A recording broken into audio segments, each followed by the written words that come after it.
Pharmaceutical giant Merck said Friday that its experimental COVID-19 pill reduced hospitalizations and deaths by half in people recently infected with the coronavirus, and that it would soon ask health officials in the U.S. and around the world to authorize its use.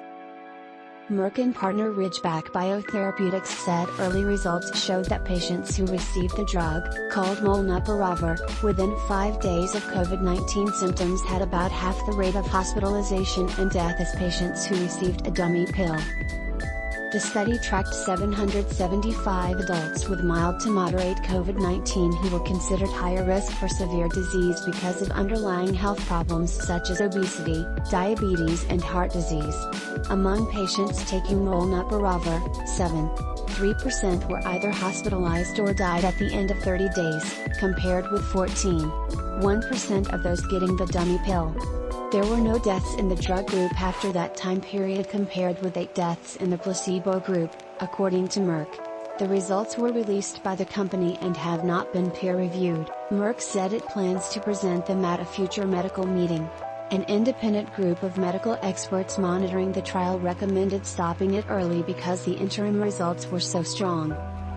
Company executives said they are in discussions with the Food and Drug Administration and plan to submit the data for review in coming days. It exceeded what I thought the drug might be able to do in this clinical trial, said Dr. Dean Lee, Vice President of Merck Research. When you see a 50% reduction in hospitalization or death, that's a substantial clinical impact.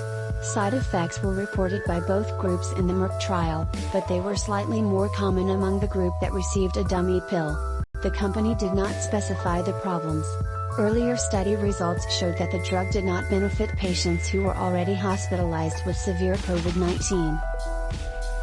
The EU has approved one antiviral drug, remdesivir, specifically for COVID-19, and allowed emergency use of 3 antibody therapies that help the immune system fight the virus. But all the drugs have to be administered by 4 or injection at hospitals or medical clinics, and supplies have been stretched by the latest surge of the Delta variant.